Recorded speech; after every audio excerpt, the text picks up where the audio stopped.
टाळ मृदुंगाचा गजर आणि ज्ञानोबा तुकारामच्या जयघोषात अवघी विठ्ठल नगरी आज पुण्यात अवतरली। लक्षावधी वारकऱ्यांच्या थांग माऊलींचा रथ अचानक थांबला। नेमकं काय घडलं? पुण्याच्या वेशीवर माऊलीचा रथ का थांबला?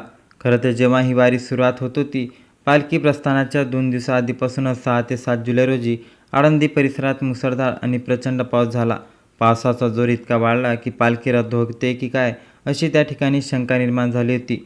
पण तेवढ्यात पालखी प्रशासनाने एक निर्णय घेतला की अतिशय कमी लोकांच्या उपस्थितीत हा पालखी सोहळा पार पडला पाहिजे। पण खरा चमत्कार तर तिथे घडला।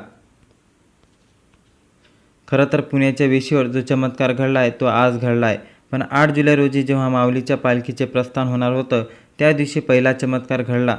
खरं तर झाले असं की 8 जुलै रोजी जेव्हा प्रशासन व्हायचे होते, अचानक पाऊस गायब झाला। इंद्रायणी नदीचा जो पूर होता तो पूल पाण्याखाली गेला होता, तेही मोकळे झाले। खरं तर हाच पहिला चमत्कार ज्याने अक्षरशः इंद्रायणी नदीचे वारेकऱ्यांना वाट दिली असं म्हणलं जात होतं। पण आजचा जो चमत्कार घडला आहे 9 जुलै रोजी जेव्हा आळंदीतून पालखी पुण्याच्या वेशीवर पोहोचली तेव्हा रथ अचानक थांबला। ते एकही इंच पुढे हलेना। मग नेमकं काय कारण होतं? तो चमत्कार काय होता? हे घडण्याआधी पहिला चमत्कार आपल्याला समजून घ्यावा लागेल। आळंदी सोडून पुण्यात येताना रथाची जी गती होती ती का थांबली? पण त्याआधी 8 जुलै सायंकाळी एक भयानक चमत्कार घडला। खरं तर पुण्याच्या वेशीवर जो चमत्कार आहे त्याची सुरुवात 8 जुलै रात्री सुरू झाली। खरं तर जेव्हा आळंदीच्या गल्ली गोबाळात ज्ञानोबा तुकाराम माऊली असा जयघोष सुरू होता, टाळ मृदुंगाचा आवाज असं घुमत होता, खरं तर तेव्हा माऊलीची पालखी तिथून निघणार होती। माऊलीच्या लाडक्या रथांचं बैलांना नाव घातलं होतं, शिंगे रंगवली होती, सोन्या चांदीच्या नक्षीकाम रथ सज्ज करणार होतं। वारकरी आपल्या रावट्याचे तंबू गुंडाळून भजनात दंग झालेले होते। आणि आता पालखी उठणार होती। ही घटना 8 जुलैच्या रात्रीची जेव्हा पालखीचे प्रस्थान होणार होतं आणि त्याच 5 मिनिटांमध्ये तो भयानक चमत्कार घडला आणि ज्याचीच प्रतीची आता पुण्यातही वेशीवर घडलेल्या चमत्काराची ती खरं तर 8 जुलै रात्री जेव्हा पालखी निघणार होती, पालखी मंदिराबाहेर पडत नाही तो तेवढ्यातच एक अचानक अद्भुत जो प्रकार घडला। जो माऊलीच्या मंदिराचा जो विशाल कळस होता सोन्याचा तो अचानक हलू लागला। होय, तुम्ही ऐकलं तर असेल, परिसरात कोणताही वारा नव्हता, कोणतीही हालचाल नव्हती। तर तो प्रचंड वजनाचा जो कळस आहे, सिद्धेश्वर मंदिराचा जो कळस आहे, तर तो मान हलवल्यासारखा हलला आणि एका दृष्टीने तिथे कळस सांगत होता की वारकऱ्यांनो, तुम्ही आता पंढरीकडे निघा, तुमची सगळी संकट माझ्यासोबत आहे। खरं तर हा दरवर्षी वारीला घडणारा चमत्कार आहे, कारण की तुम्हाला माहीतच आहे की वारीवर हा कळस हलतो आणि माऊलीला प्रस्थान करण्याचा इशारा देतो। असंच काही चमत्कार तिथे होत असतं। बराच वेळा हा चमत्कार लोक याला म्हणतात की वाऱ्याने कळस हलवला, परंतु ही गोष्ट वेगळीच आहे। पण आता हा चमत्कार घडला हा तर प्रत्येक माहीतच आहे। वारीत जे लोक जातात किंवा टीव्हीवरून वारीचे फुटेज पाहतात त्यांना हा वारीचा कळसाचा चमत्कार माहीत आहे। पण पुण्याच्या वेशीवर रथ का थांबला? पुण्याच्या वेशीवर अचानक रथ जागीच का खिळला? हा नवीनच चमत्कार यावेळेस घडायला सुरुवात झाला। कळस डुलण्याचा चमत्कार दरवर्षी घडतो। 700 वर्षाची परंपरा आहे, लोकांनी डोळे भरून पाहिले आहे। पण 9 जुलैच्या पहाटे जेव्हा वारी आळंदीतून पुण्याच्या वेशीवर निघाली होती तेव्हा कोणी विचार केला नव्हता की पुण्याच्या वेशीवर आता सगळा विषयच का त्या ठिकाणी बदलणार आहे। खरं तर सुरुवात झाली अशी की आळंदीच्या माऊलीचा आशीर्वाद घेऊन ही वारी जेव्हा हायवेवरून पुढे सरकू लागली तेव्हा वातावरणात अचानक एक विचित्र आणि अकालनीय तणाव निर्माण झाला। वारेकरी थबकले जाणवत होते। 9 जुलैच्या सकाळी ठीक 6 वाजता माऊलीच्या पालखीची आळंदाची वेस ओलांडली आणि पुण्याच्या दिशेने प्रवास सुरू झाला। आता हे दरवर्षी वेळापत्रक तर फॉलो करत होते, पण पुण्याच्या वेशीवर असा एक चमत्कार कोणी केला त्याचा विचार नव्हता। हायवे पोलिसांनी वाहतूक पूर्णपणे बाजूला वळवली होती, जेणेकरून लाखो वारकऱ्यांना अथांग सागराला कोणते अडथळे येऊ नये। हवामान खात्याने आधीच सांगितलं होतं की पाऊस थांबलाय, आकाश ढगाळ होत आहे, पण वातावरण शांत आहे। पण तरीही हा प्रवास दरम्यान वातावरणामध्ये एक विचित्र आणि अकालनीय तणाव जाणवत होता। आळंदीतून वारी निघाली होती, पालखी निघाली खरी, पण येणाऱ्या 2 तासात पुढे जे घडणार होतं, पुण्याच्या वेशीवर जेव्हा रथ थबकणार होता तेव्हा कोणालाच कल्पना नव्हती की पुढे काय घडणार आहे। दरवर्षी मेलोन आणि मॅच चालणारे वारकरी कधी थकत नाही, पण त्यांच्या चेहऱ्यावर पहिल्याच दिवशी एक वेगळा थकवा जाणवत होता। इतकंच नाही तर रथाचे जे बैल आहेत ते दरवर्षी अतिशय डौलाने आणि वेगाने चालतात।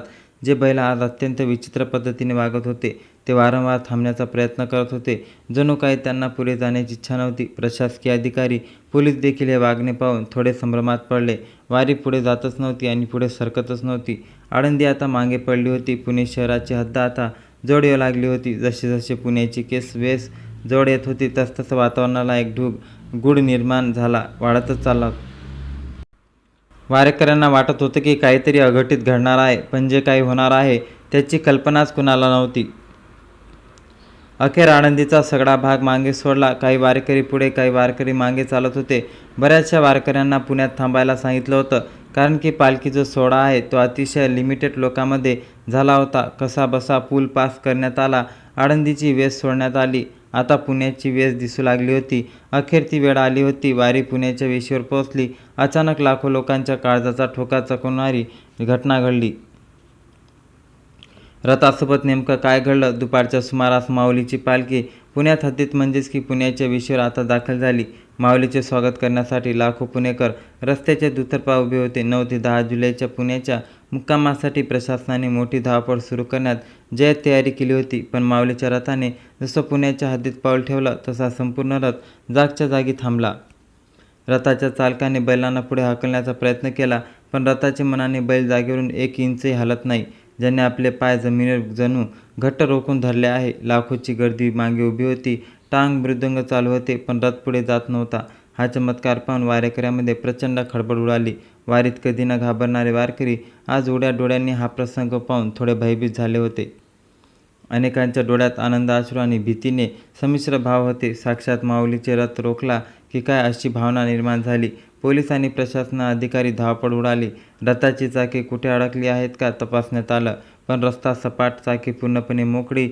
मग रथ का हलत नव्हता? पहिल्यांदाच घडलेल्या अद्भुत आणि गूढ प्रसंगामुळे तिथे उपस्थित असणाऱ्या प्रत्येकाच्या अंगावर काटा आला.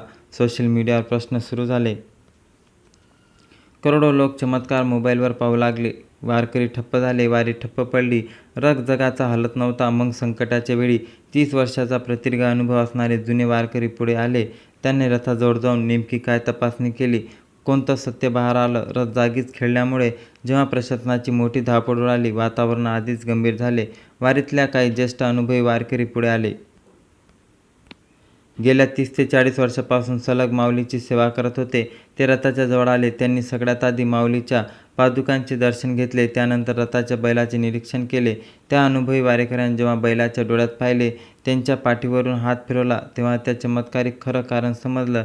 त्यांनी जाहीर केले की माऊलीचा रथ कोणत्या दैवी कोपामुळे किंवा संकटामुळे थांबला नाही, तर रथाचे जे मानाचे बैल बिथरले होय.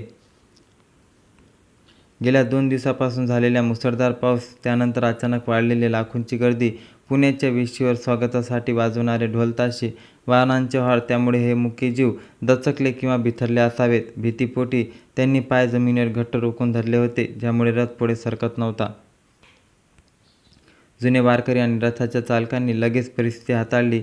त्यांनी पुण्याच्या वेशीवर ढोल ताशांचा मोठा आवाज काही काळांसाठी बंद केला. सर्व वारकऱ्यांनी बैलांच्या भोवती कोंडाळ करून शांततेत माऊलीचा गजर सुरू केला. बैलांना पाणी पाजण्यात आले. पाठीवरून प्रेमाने हात फिरवला. माऊलीच्या मनाचा गजर ऐकून वातावरणात शांत झाल्याचे बैलांमध्ये भीती हळूहळू नाहीशी झाली आणि काही मिनिटातच त्या मनाच्या बैलांची अत्यंत डौलदाराने माऊलीच्या रथाला पुढे ओढायला सुरुवात केली. रथ हललेला पाहून लाखो वारकऱ्यांनी एकच जयघोष केला, ज्ञानोबा माऊली तुकाराम. संपूर्ण पुणे नगरी या जयघोषाने दुमदुमली. अशा प्रकारे पुण्याच्या इतिहासात ती अत्यंत गूढ आणि थरारक रात्र प्रशासनाच्या आणि वारकऱ्यांच्या समजूतदारमुळे सुपक संपूर्ण पार पडली. माऊली आता 9 ते 10 जुलै पुण्यात मुक्काम करत आहे. तर प्रेक्षकांनो, या अद्भुत प्रसंगाविषयी, माऊलीच्या मागच्या यशाच्या श्रद्धेविषयी तुमचं काय मत आहे?